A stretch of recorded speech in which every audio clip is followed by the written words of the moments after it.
battle has just begun!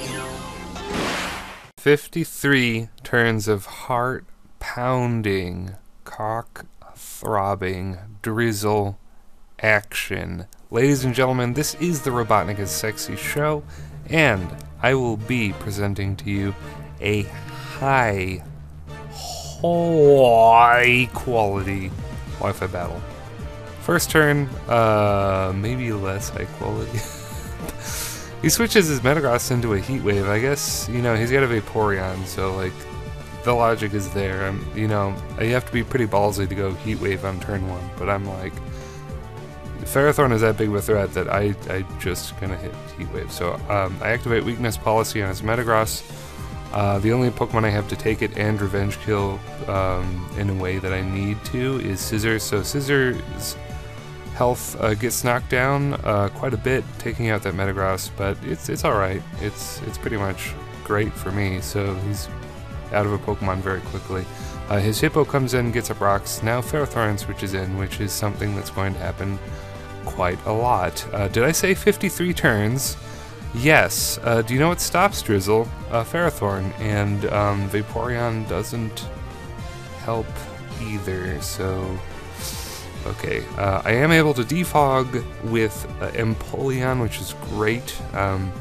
Hippo is not going to be able to switch in very reliably or very safely, like, ever, because I have, what do I have, 4 water types on this team? So it's pretty safe to just defog. And this player is actually going to be pretty smart and predict my Noivern switch and get a lot of damage with Gyro Ball, as he soaks the Specs Hurricane with a very, very, very obviously Assault Vest Goodra. Now, Goodra I don't give 2 shits about. Since it has Assault Vest, it's never going to be able to heal unless a wish is passed to it from Vaporeon. And I can very, very easily wear it down. Once again, though, he predicts my switch and goes, you know, switches up the moves. So this guy is smarter than the average bear, and that is very, very nice to see. So my Swampert takes a Dragon Pulse. It does a little bit of damage, not too much, and now Megapert is going to Earthquake, predicting Ferrothorn to come in, and it does a nice amount of damage, but I would like more damage, please. I predict the Gyro Ball or Power Whip and go into Scissor. Now I'm free to go Choice Band U-Turn because I know the Hippo's coming in.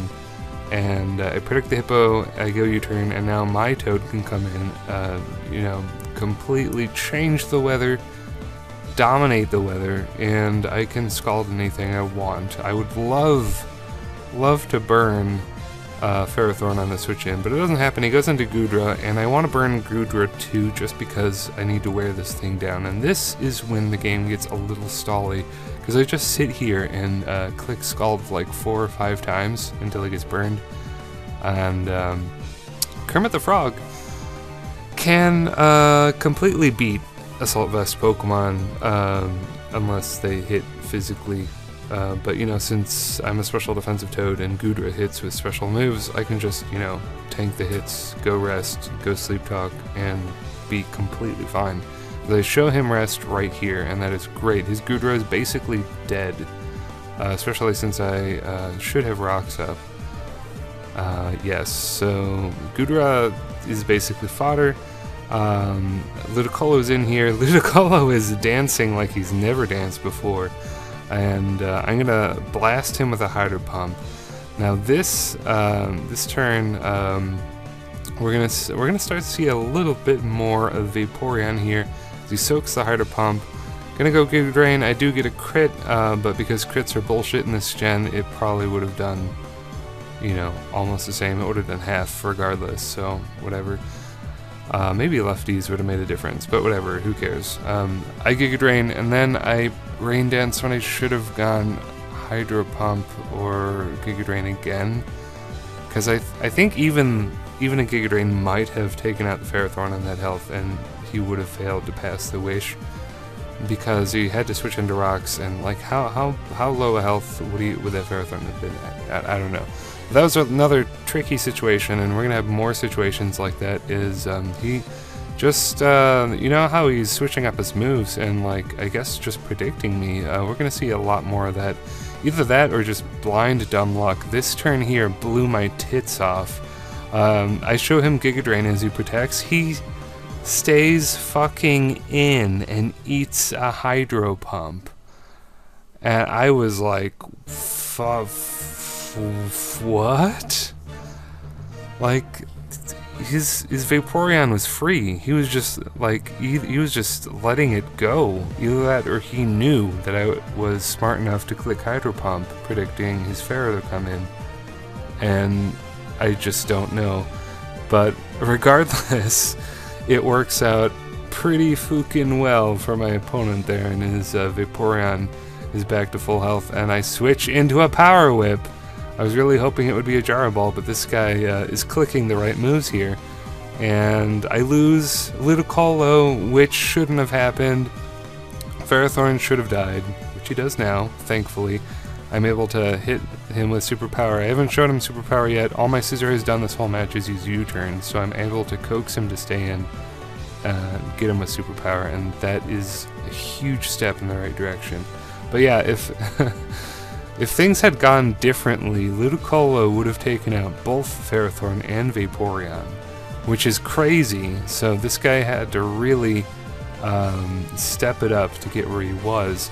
But anyway, I'm going to go Superpower again, just foddering Scissor as he goes Swords Dance, and that is great information for me. That means I know that he isn't Scarfed, so, you know, Noivern can just, like, shit on it, basically, so that's great.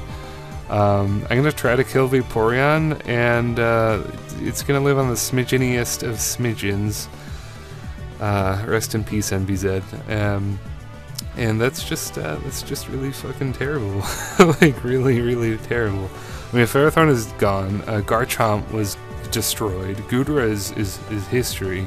So things are actually, like, pretty okay right now, but this Vaporeon will not fucking leave at all. So I am going to break out the Perish song, and I am so pleased with this Politoed. Politoed, you sexy son of a bitch. So I predict him to switch out, fearing the Perish song, and I go Scald on the Hippo as he switches in. Great move on my part, thank you. I'm going to pat myself on the back right now. And it's, yeah, so pretty much, yeah. He could switch Vaporeon back in, but it's totally worth it just to stay in and Scald again. Now his Hippo is gone. And, well, Garchomp isn't dead yet. What am I am just wrong. Excuse me. But at any rate, I am so not afraid of Garchomp at this point. It is ridiculous because Noivern can shit on it whenever it wants, basically. If he had gone Earthquake, he probably would have been low enough to a point where even U-turn, I think, might have killed Garchomp because his health was low, but I don't know if I would have gone for that. He does have the Sand Veil ability on Garchomp, so that could have fucked me over at any point, so that's kind of lucky here. Now it's Vaporeon. Vaporeon is going to go down in such a beautiful way that it just I don't know, it just makes me really hard. I don't know, like I have given Vaporeon the kiss of death. It has a few turns to live and then it fucking is dying. He's gonna crit my Noivern to death, which may or may not have mattered. He's gonna be faster than Empoleon. Take it out with some rain boosted Scald. That's fine. He only has one more turn to live. Do you know what I do? I click Protect like a complete and utter bastard. And you know what? It felt real good. So yeah, that Vaporeon who just haunted my team. He revived Ferrothorn from like what had to have been 2 or 4 HP completely, and he healed himself countless. That Vaporeon lived multiple lives. Like, that was a hard guy to take down. He's the last one remaining because he's so durable, and you know what? custom Polytoad with Parish Song. That's it. That's all I have. That's the mic drop right there. So that's a battle I had before going to work the other day, and I was so happy that I looked for a battle before work because that was worth it 100%. I hope you enjoyed watching that battle as much as I did, having it and recording it and making it into a video like this right now. If you like what you see, maybe subscribe to my channel. I don't know, like I've kind of been sitting around at 850 subscribers for like a year maybe, so I feel like I will never get any more or nothing else will ever happen, and I'm kind of okay with that. I'm just kind of fucking around having a good time. But you know, if you like this, subscribe. It helps me out a lot, obviously. And yeah, I'll see you later, YouTube.